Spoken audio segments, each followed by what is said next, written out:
Welcome to Indrajeet study point part 3 chapter number 7 part 3 नई दिनचर्या नए नियम। इसमें हम पढ़ लेते हैं कि हमारी नया दिनचर्या क्या बनाया गया था और नया नियम हमारे लिए क्या रखा गया था। 19वीं सदी के मध्य तक कंपनी का ध्यान मुख्य रूप से उच्च शिक्षा पर था कि हम इन्हें उच्च शिक्षा देंगे, किसे? भारतीयों को। इसलिए कंपनी ने स्थानीय पाठशालाओं के कामकाज में कभी ज्यादा दखल नहीं दिया। 1854 के बाद कंपनी ने देशी शिक्षा व्यवस्था में सुधार लाने का फैसला लिया।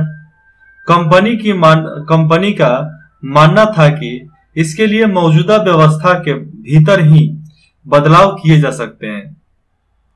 कंपनी एक नई दिनचर्या, नए नियम और नियमित निरीक्षणों के जरिए पाठशालाओं को व्यवस्थित करना चाहते थे कि जो हमारे पास है, जो हिंदुस्तानियों के पास है, रीति रिवाज, दिनचर्या, शिक्षा, उसी में बस सुधार कर दो। दिनचर्या तय कर दो, नए नियम तय कर दो, नियमित निरीक्षण तय कर दो। शिक्षक, गुरुजी, चाहे जो भी हो, चाहे head of the department of school, उनके जरिए ही हमारे पाठशालाओं को व्यवस्थित करना चाहते थे, जो उन लोगों ने किया। इसके लिए क्या किया जा सकता था, ये सवाल है। आप लोग नहीं सोच सकते, लेकिन वो लोग सोच सकते थे। कंपनी ने क्या कदम उठाए? सबसे पहले तो कंपनी ने बहुत सारे पंडितों को सरकारी नौकरी पर रख लिया। इधर देखो, गतिविधि दिया गया है बगल में। 1 नंबर है, कल्पना कीजिए कि आप 1850 के दशक में एक गरीब परिवार में पैदा हुए हैं। अब बताएं कि सरकार द्वारा नियंत्रित पाठशालाओं पर आपकी क्या राय होगी। 2 नंबर, क्या आपको मालूम है कि प्राथमिक स्कूलों में जो 5वीं तक होते थे, 5वीं 8वीं तक, अभी 5वीं तक प्राथमिक स्कूल होते हैं, अब उस समय भी 5वीं तक ही थे, 3रे 5वीं स्कूलों में दाखिला लेने वाले बच्चों में से लगभग 50% बच्चे 13-14 साल की उम्र तक पहुंचते स्कूल छोड़ चुके होते थे। क्या आप बता सकते हैं कि इस स्थिति के कारण क्या है? ये जो स्थिति थी, क्यों स्कूल छोड़ देते थे, इसका कारण क्या हो सकता है? कंपनी ने क्या कदम उठाए? पहले तो कंपनी ने बहुत सारे पंडितों को सरकारी नौकरी पर रख लिया था। इनमें से प्रत्येक पंडितों को 4 से 5 स्कूलों की देखरेख का जिम्मा सौंपा जाता था। 4 से 5 पंडितों को, ठीक।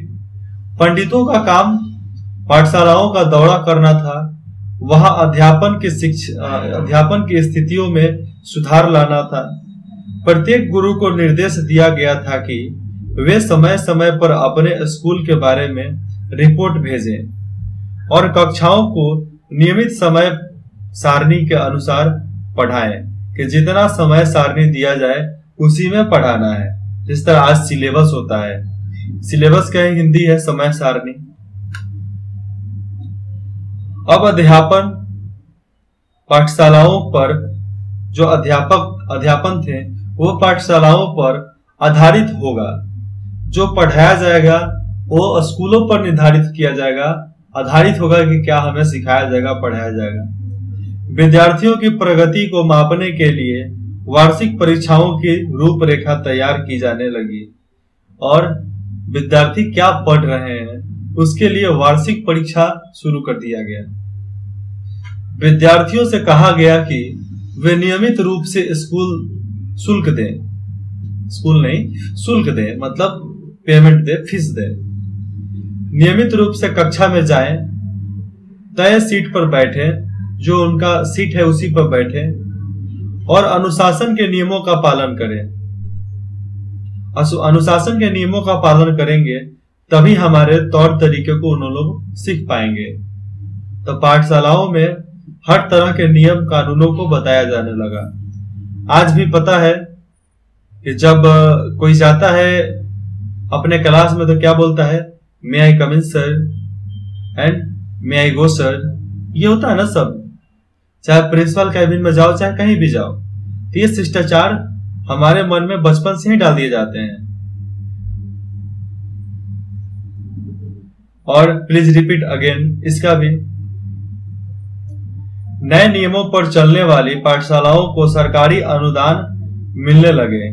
जो पाठशालाएं नई व्यवस्था के भीतर काम करने को तैयार नहीं थी, उन्हें कोई सरकारी सहायता नहीं दी जाती थी। जिन गुरुओं ने सरकारी निर्देशों का पालन करने की बजाय अपनी स्वतंत्रता बनाए रखी, वे सरकारी सहायता प्राप्त और नियमों से चलने वाली पाठशालाओं के सामने कमजोर पड़ने लगे। जो उनके नियमों के अनुसार, ये उनके निर्देशों के अनुसार जो पाठशाला चलती थी वो एक ढंग से चलता था, लेकिन जो गुरु थे जो अंग्रेजों के सहायता के बिना चला रहे थे, उनके पाठशालाओं के सामने कमजोर पड़ने लगी थी। किनके? अंग्रेजों के पाठशालाओं के सामने गुरुजी लोगों का पाठशाला कमजोर पड़ने लगा था, क्योंकि उनके पास किताब था, इंफ्रास्ट्रक्चर था, ब्रेंच था, विद्यार्थी था, ब्लैक बोर्ड था, अच्छे शिक्षक थे, हर किसी का अलग अलग क्लास था, सिलेबस था, और गुरुजी लोगों का क्या था? गुरुद्वारा था और उनका आश्रम था। तो उसमें वही चीज पढ़ाया जाएगा जो उन लोगों को याद है, और नहीं याद है नहीं पढ़ाएंगे भाई। ये सब नए नियम, इन नए नियमों और दिनचर्या का एक और भी नतीजा हुआ। पहले वाली व्यवस्था में गरीब किसानों के बच्चे भी पाठशालाओं में जा सकते थे, क्योंकि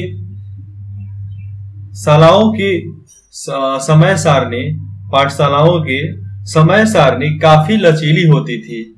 नई व्यवस्था के अनुशासन की मांग थी कि बच्चे नियमित रूप से स्कूल आए। अब कटाई के मौसम में भी बच्चों का स्कूल में आना जरूरी था, जबकि उस समय गरीब घरों के बच्चे खेतों में काम करने जाया करते थे। अगर कोई बच्चा स्कूल नहीं जा पाता था तो इसे अनुशासनहीनता माना जाता था। क्या? अनुशासनहीनता माना जाता था, यानी बच्चा पढ़ना लिखना नहीं चाहता, अनुशासन विहीन। यहां पर होना चाहिए अनुशासन विहीन माना जाएगा, लेकिन ये वाक्य यहाँ पर गलत हो जाएगा। अनुशासनहीनता ही यहाँ पर सही है, मतलब बच्चों को पढ़ने लिखने में कोई रुचि नहीं है, इसलिए उसे पढ़ाई लिखाई छोड़ देना चाहिए। और ऐसे ही स्कूल से निकालने का प्रक्रिया शुरू हो गया। नहीं आओगे, आदेश नहीं दिए हो तो भाई तुम स्कूल छोड़ दो। ये यहाँ पर है अरबिंदो घोष। ये अरबिंदो घोष थे। इन्होंने क्या किया था? अरबिंदो घोष 15 जनवरी 1908 को बंबई में अपने एक संभाषण में राष्ट्रीय शिक्षा पर बोलते हुए कहा कि इसका लक्ष्य छात्रों में राष्ट्रीयता का भाव जागृत करना है। इसके लिए अपने पूर्वजों के साहित्यिक कार्यों पर गहराई से चिंतन करना आवश्यक होगा। शिक्षा को मातृभाषा में होना चाहिए ताकि यहाँ अधिक से अधिक लोगों तक पहुंच सके।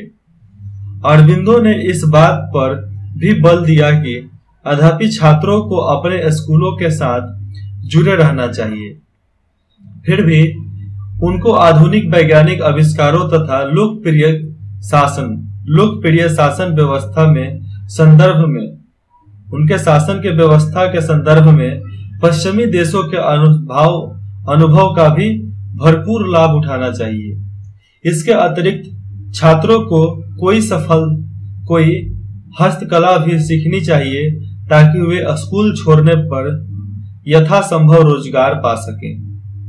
कुछ तो सीखना चाहिए ना, हस्तकला जो हाथों से बना सके, चाहे जो काम कर सके, और जो नहीं करते हैं लेबर मिस्त्री बनते हैं। राष्ट्रीय शिक्षा की कार्यसूची, यह अब नीचे का टॉपिक है। राष्ट्रीय शिक्षा की कार्यसूची क्या थी?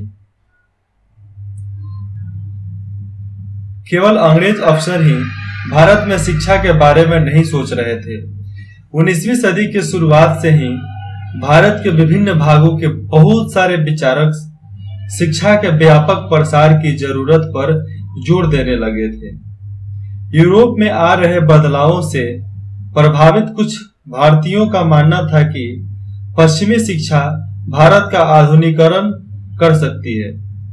उन्होंने अंग्रेजों से आह्वान किया कि वे नए स्कूल, कॉलेज और विश्वविद्यालय खोलें तथा शिक्षा पर ज्यादा पैसा खर्च करें।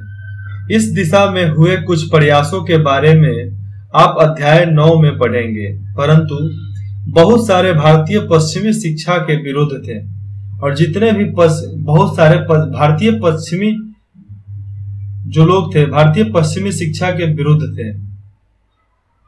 भारतीय पश्चिमी शिक्षा, पूर्वी तो हम समझ ली बहुत त्रुटियां थी, लेकिन पश्चिमी में धर्म ग्रंथ बहुत अच्छे अच्छे थे। महात्मा गांधी और रविंद्रनाथ टैगोर इसी तरह के लोगों में से थे। आइए देखें कि उनका क्या कहना था और ये लोग क्या कहते थे, क्योंकि यहां पर लिखा है परंतु बहुत सारे भारतीय पश्चिमी शिक्षा के विरुद्ध थे। अब बहुत सारे वो कौन थे जो पश्चिमी शिक्षा के विरुद्ध थे? उनमें से तो कुछ है महात्मा गांधी और रविंद्रनाथ टैगोर।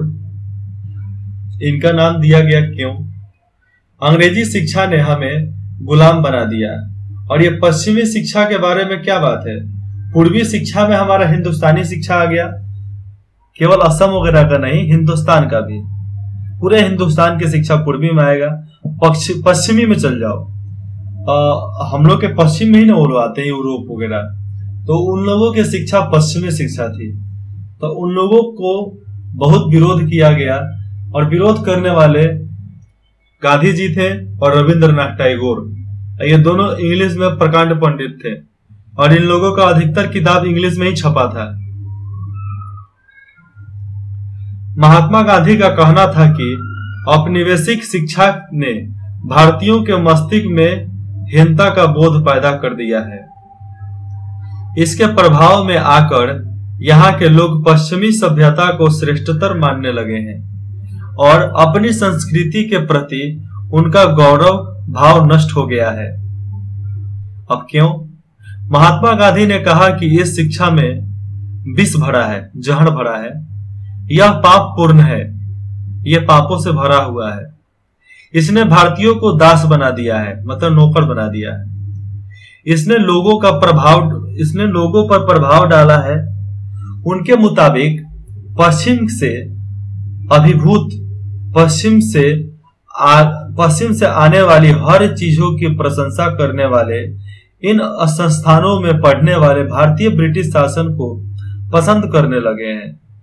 मतलब इन संस्थानों में जितने लोग पढ़े हैं भारतीय लोग, अब वो ब्रिटिश शासन को पसंद करने लगे हैं और यहाँ के शासन को, संस्कृति को भूलने लगे हैं।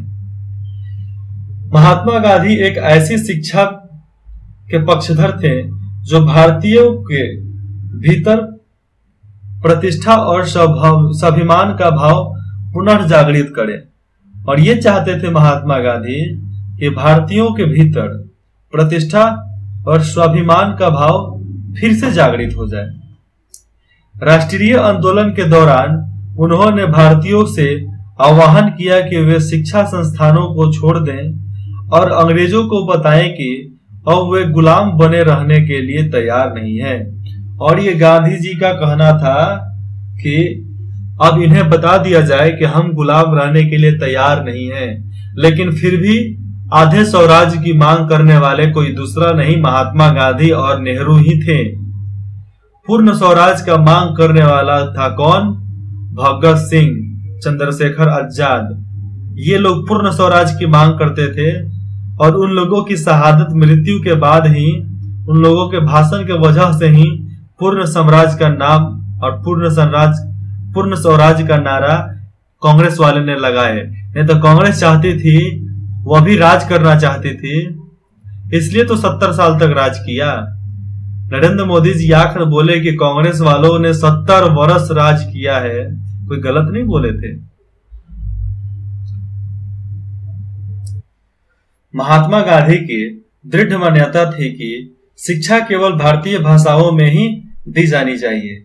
उनके मुताबिक अंग्रेजी में दी जा रही शिक्षा भारतीयों को अपाहिज बना देती है, उन्हें अपने ही सामाजिक परिवेश में काट दिया गया है, परिवेश से काट दिया है और उन्हें अपनी ही भूमि पर अजनबी बना दिया है। और महात्मा गांधी का कहना था कि अंग्रेजी शिक्षा भारतीयों को लंगड़ा बना दिया है और उसे अपने ही समाज से काट दिया है, अलग कर रहा है और अपनी ही भूमि पर अजनबी होने का एहसास हो रहा है। उनकी राय में विदेशी भाषा बोलने वाले, स्थानीय संस्कृति से घृणा करने वाले अंग्रेजी शिक्षित भारतीय अपने जनता से जुड़ने के तौर तरीके भूल रहे हैं और अंग्रेजी शिक्षा की वजह से अंग्रेजी बोलने वाले भारतीय भाषा से और भारतीय जनता से जुड़ने के तौर तरीके भूल रहे हैं। अब जैसे मैं देख लो, हिंदी बोलने वाले अपने अपने क्षेत्र में जाते हैं तो ढंग से बोल नहीं पाते हैं और इंग्लिश बोलने वाले का तो कहीं भी टिकावा ही नहीं है। महात्मा गांधी का कहना था कि पश्चिमी शिक्षा मौखिक ज्ञान की बजाय केवल पढ़ने और लिखने पर केंद्रित है और जो पश्चिमी शिक्षा मौखिक में दिया जाता था, मौखिक ज्ञान में, वे केवल लिखना और पढ़ने पर ही केंद्रित है। उसमें पाठ्य पुस्तकों पर तो जोर दिया जाता है लेकिन जीवन अनुभवों और व्यवहारिक ज्ञान की अपेक्षा की जाती है। जीवन का जो अनुभव है और व्यवहारिक ज्ञान, उसकी अपेक्षा की जाती है।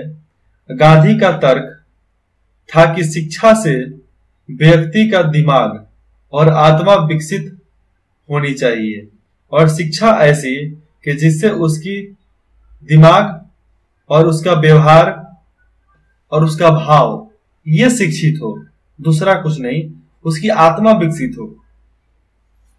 उनकी राय में केवल साक्षरता यानी पढ़ने और लिखने की क्षमता पा लेना ही शिक्षा नहीं होती।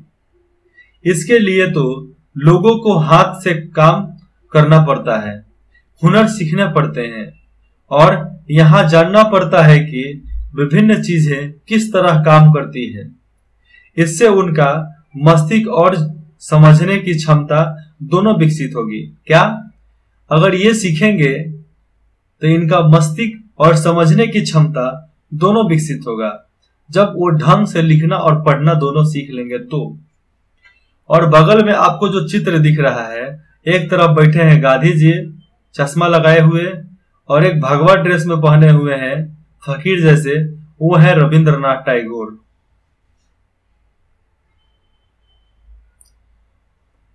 साक्षरता ही शिक्षा नहीं है, साक्षरता ही शिक्षा नहीं है। महात्मा गांधी ने लिखा था, क्या लिखा था? कि केवल पढ़ लिख लेना ही शिक्षा नहीं है। शिक्षा से मेरा मतलब इस बात से है कि बालक और मनुष्य को, बालक छोटे बच्चे और मनुष्य मतलब बड़े बच्चे, मनुष्य के देह, मस्तिष्क और भावनाओं के श्रेष्ठ तत्वों को सामने लाया जाए। साक्षरता ना तो शिक्षा का अंग है और ना ही उसकी शुरुआत। यह तो केवल एक साधना है जिसके जरिए पुरुषों और महिलाओं को शिक्षा दी जा सकती है। साक्षरता अपने आप में शिक्षा नहीं रहती, शिक्षा नहीं होती। लिहाजा मैं बच्चों को शिक्षित करते हुए सबसे पहले उन्हें कोई उपयोगी हस्त कौशल सिखाऊंगा। इसलिए खेलना कूदना यह भी जरूरी है और कुछ सीखना भी जरूरी है। उन्हें शुरू से ही कुछ रचना पैदा करने के लिए तैयार करूंगा। और पैदा करने के लिए मतलब व्यवहार पैदा करो, सामान पैदा करो। अब बच्चे पैदा मत करो, बच्चे पैदा करने के लिए पढ़ाई नहीं होती है। आजकल के बच्चे 13-14 साल के हो नहीं रहे हैं, उनको लभेड़िया हो जा रहा है। उस चीज से बचो। ऐसे 8 क्लास में हो आप सब, शुरू ही होगा आप लोग का, कोई कहने वाली बात तो है नहीं। मेरा मानना है कि दिमाग और आत्मा का सर्वोच्च विकास इस तरह की शिक्षा में ही संभव है। प्रत्येक हस्तकला आज की तरह केवल यांत्रिक ढंग से ही नहीं बल्कि वैज्ञानिक ढंग से पढ़ाया जाना चाहिए। यानी बच्चों को प्रत्येक प्रक्रिया के क्यों और किस लिए का पता होना चाहिए। चाहे हम जो कुछ भी करें, सवाल पूछो क्यों कर रहे हैं और किस लिए कर रहे हैं। ये सवाल अगर पूछ लिए तो तुम जो सीख रहे हो सही है। अगर ये सवाल अपने आप से नहीं पूछे तो तुम जो सीख रहे हो वो भी गलत है। ठीक है। और ये लिखा गया है the collected occurs of Mahatma Gandhi, खंड 72, पृष्ठ संख्या 79 में लिखा गया है। ठीक है, पृष्ठ संख्या 79।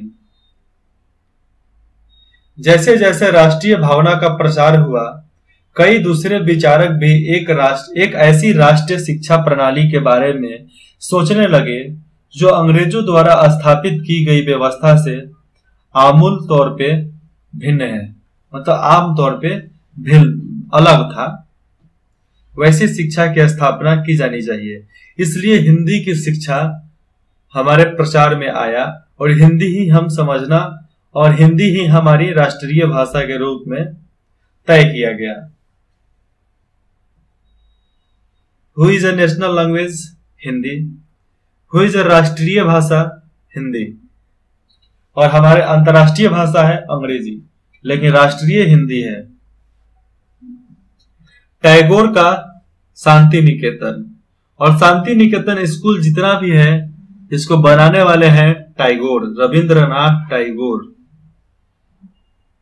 आप में से बहुत सारे दोस्तों ने शांति निकेतन के बारे में सुना ही होगा, और कुछ लोग तो पढ़ते ही होंगे। आप लोग जो पढ़ रहे हो, कुछ लोग तो पढ़ते होंगे ना शांति निकेतन में। क्या आप जानते हैं कि इसकी स्थापना किसने और क्यों की थी? चलिए बता देता हूं आज किसने और क्यों की थी। रविंद्रनाथ टैगोर ने यह संस्था 1901 में शुरू की थी। टैगोर जब बच्चे थे तो स्कूल जाने से बहुत चिढ़ते थे। वहां उनका दम घुटता था। उन्हें स्कूल का माहौल दमनकारी लगता था, मतलब जेल लगता था। टैगोर को ऐसा लगता था मानो स्कूल कोई जेल हो, क्योंकि वहां बच्चे मनचाहा कभी नहीं कर पाते थे। जब दूसरे बच्चे शिक्षा को सुन रहे थे, टैगोर का दिमाग कहीं और भटक रहा था, और जो आगे जाकर विरोधी पागल बोला जा सकता है। हर विद्रोही पागल होता है। तो जो विद्रोही होता है और जो जाकर बाद में विद्रोही बनते हैं, वो वैसे भी क्लास में पढ़ा नहीं करते हैं। कलकत्ता के अपने स्कूल जीवन के अनुभव ने शिक्षा के बारे में टैगोर के विचारों को काफी प्रभावित किया। जब वे बड़े हुए तो उन्होंने एक ऐसा स्कूल खोलने के बारे में सोचा जहां बच्चे खुशी से रह सके, जहां वे मुक्त और रहनशील हो जाएं, जहां वे अपने विचारों और आकांक्षाओं को समझ सके। और जिस माध्यम से उन्होंने रविंद्रनाथ टैगोर ने स्कूल खोला था, वो आज वैसा नहीं है। आज भी शांति निकेतन में जिस तरह का इंफ्रास्ट्रक्चर होना चाहिए, जैसा रविंद्रनाथ टैगोर चाहते थे, वैसा आज भी शांति निकेतन में नहीं होता। अब तो होता ही नहीं है, किसी भी स्कूल में अब कम हो रहा है। टैगोर को लगता था कि बचपन का समय अपने आप सीखने का समय होना चाहिए। वह अंग्रेजों द्वारा स्थापित की गई शिक्षा व्यवस्था के कड़े और बंधनकारी अनुशासन से मुक्त होना चाहते थे। शिक्षक कल्पनाशील हो, जो शिक्षक है वो कल्पनाशील हो, बच्चों को समझते हो और उनके अंदर उत्सुकता जानने की चाह विकसित करने में मदद दे, और बच्चों के अंदर शिक्षा सीखने की उत्सुकता विकसित करें और उस उत्सुकता को विकसित करने में मदद करें, ये टैगोर चाहते थे। टैगोर के मुताबिक वर्तमान स्कूल जो था बच्चों के रचनाशील चकित होने के उसके स्वाभाविक गुण को मार देते थे। और जो रचनाशील बच्चों का होता था, मतलब सोचने समझने की शक्ति, उस चीज को खत्म कर देते थे, अंग्रेजी भाषा। टैगोर का मानना था कि सृजनात्मक शिक्षा को केवल प्राकृतिक परिवेश में नहीं प्रोत्साहित किया जाना चाहिए। कहाँ पे? परिवेशिक में ही प्रोत्साहित करना चाहिए। अब परिवेशिक क्या है? जो उनके अलग से बनाए गए हैं उनमें उसको प्रत्याशित करना चाहिए। इसलिए उन्होंने कलकत्ता से 100 किलोमीटर दूर एक ग्रामीण परिवेश में जगह में अपना स्कूल खोलने का फैसला लिया। और प्रवेश मतलब होता है एक जगह।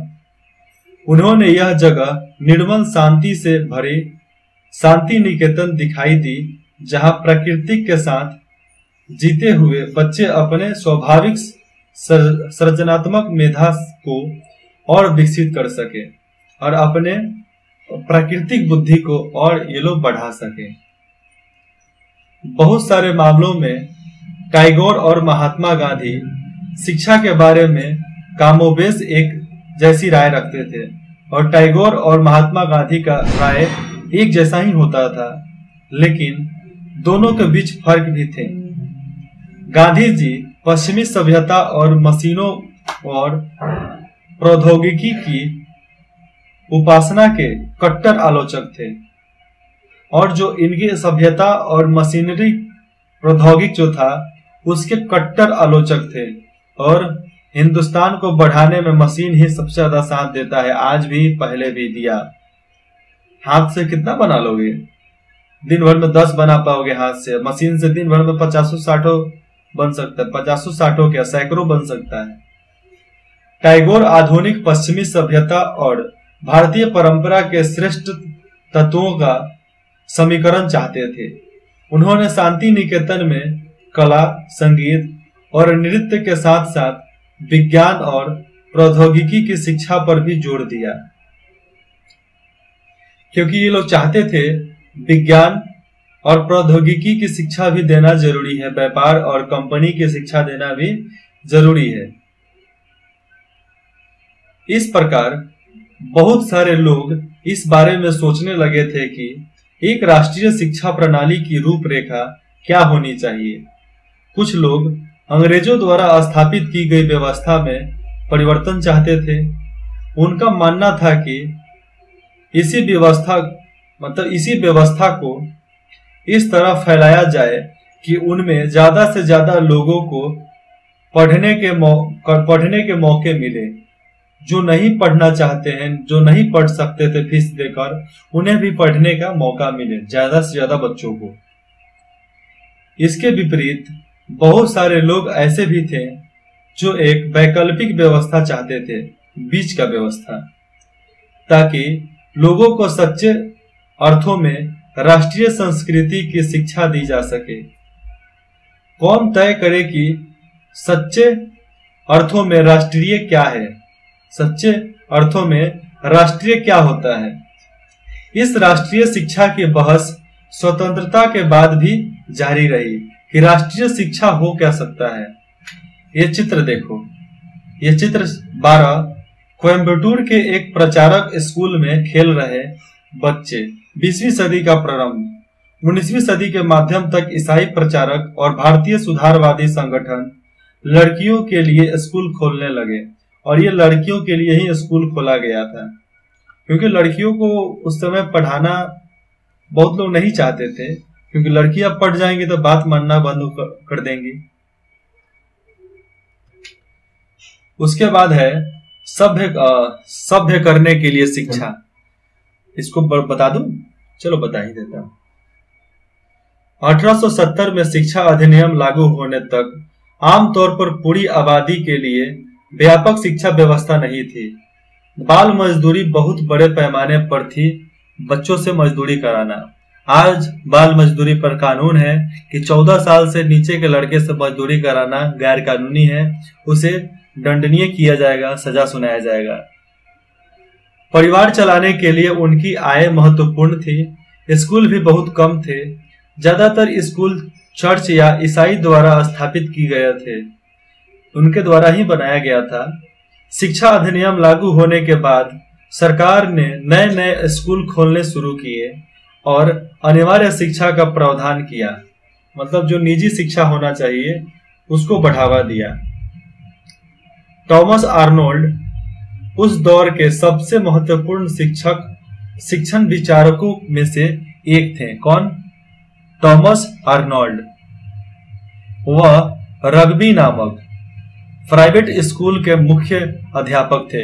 मुख्य अध्यापक में क्या आ जाएगा? ये प्रधानाचार्य नहीं आएगा, शिक्षकों का हेड मुख्य अध्यापक। माध्यमिक स्कूल की पाठ्यचर्या में 2000 साल पुरानी ग्रीक और रोमन शास्त्रीय कृतियों के विस्तृत अध्ययन की हिमायत करते हुए उन्होंने कहा था, मुझे हमेशा ऐसा प्रतीत हुआ है कि हमारे अंग्रेजी स्कूलों में जो अध्ययन क्रम अपनाया जा रहा है उसकी सबसे अच्छी बात यह है कि वह हमारे दिमाग को लगातार अतीत के बारे में सोचने के लिए प्रेरित करता है। हर रोज हम भाषाओं, इतिहास और कुछ साल पहले या हजारों साल पहले के विचारों को ही पढ़ते रहे हैं और पढ़ते रहते हैं। आर्नोल्ड का मानना था कि शास्त्रीय कृतियों के अध्ययन से दिमाग अनुशासित होता है। वास्तव में उस काल के ज्यादातर शिक्षकवादियों की मान्यता थी कि इस तरह का अनुशासन बहुत जरूरी है, क्योंकि बच्चे स्वाभाविक रूप से असभ्य होते थे, बिगड़ैल होते थे, खच्चर होते थे। खच्चर एक जानवर भी होता है और उन्हें नियंत्रित करना आवश्यक है। सभ्य वयस्क रूप में विकसित होने के लिए उन्हें मालूम होना चाहिए कि समाज में सही और गलत क्या है, और सबसे ज्यादा जरूरी यह है कि उन्हें मालूम हो जाए कि गलत क्या है और सही क्या है, और उचित और अनुचित, और सही क्या है और गलत क्या है उसी को बताया है, उचित और अनुचित। चरण क्या होता है? शिक्षा खास तौर से बच्चों के दिमाग को अनुशासित करने वाली शिक्षा का मकसद उन्हें इस मार्ग पर आगे ले जाना था। उनकी शिक्षा यही थी कि शिक्षा के मार्ग पर बच्चों को आगे ले जाना था। अनुशासित इसी बात पे करना चाहते थे। क्या आप बता सकते हैं कि इस तरह के विचारों ने इंग्लैंड में गरीबों तथा उपनिवेशियों में देसी जनता की शिक्षा से संबंधित सोच को किस तरह प्रभावित किया होगा? इसके बारे में जानना भी जरूरी है, लेकिन इसके बारे में खुद से सोचना है। यहाँ पर बुक खत्म होता है। ये निम्नलिखित को जोड़ना है, जिसे आप अपने बुक में देखकर और मिलाकर इसे अपने टीचर को सबमिट करो। और ये क्वेश्चन आंसर है, एक सही गलत का है। जेम्स मिल प्रचारवादियों के घोर आलोचक थे। सही और गलत कमेंट कर दो। 1854 के शिक्षा संबंधी डिस्पैच में इस बात पर जोर दिया गया था कि भारत के उच्च शिक्षा का माध्यम अंग्रेजी होना चाहिए। हाँ या ना इसका कमेंट करो। आंसर इसका महात्मा गांधी मानते थे कि साक्षरता बढ़ाने की शिक्षा का सबसे महत्वपूर्ण उद्देश्य है। सही या गलत कमेंट में बताओ। घ नंबर, रविंद्रनाथ टैगोर को लगता था कि बच्चों पर सख्त अनुशासन होना चाहिए। हाँ या नहीं, सही या गलत, इसके बारे में आप कमेंट करिए। और आइए विचार करें। कुछ क्वेश्चन है जिसमें से मैं 3 नंबर बता दूं। विलियम जोन्स को भारतीय इतिहास, दर्शन और कानून का अध्ययन क्यों जरूरी दिखाई देता था? 4 नंबर है। जेम्स मिल और टॉमस मैकोले ऐसे क्यों सोचते थे कि भारत में यूरोपीय शिक्षा अनिवार्य है? 5 नंबर, महात्मा गांधी बच्चों को हस्तकला क्यों सिखाना चाहते थे? क्योंकि महात्मा गांधी हिंदुस्तान को आत्मनिर्भर भारत बनाना चाहते थे। 6 नंबर, महात्मा गांधी ऐसा क्यों सोचते थे कि अंग्रेजी शिक्षा ने भारतीयों को गुलाम बना दिया है। ये सोचते थे इसीलिए तो हम आजाद हुए, नहीं सोचते तो समझ लो कि उस जमाने में अगर व्हाट्सएप चलता, फेसबुक चलता, यूट्यूब चलता तो देश हमारा कभी आजाद नहीं होता, क्योंकि गांधी जी भी उसी में लग जाते हैं। आइए करके देखें 7 और 8 नंबर, ये आपके स्कूल के अनुसार होने वाले हैं, तो ये आपको ही नोट करना है और इसको सबमिट करें। और व्हाट्सएप नंबर दिए गए हैं, उस पर आप इसको सबमिट भी कर सकते हैं। और यहाँ पर ये पाठ खत्म होता है। फिर मिलते हैं अगले भाग में। इंद्रजीत स्टडी पॉइंट में जुड़ने के लिए आप सभी को हमारे और हमारे टीम की तरफ से धन्यवाद।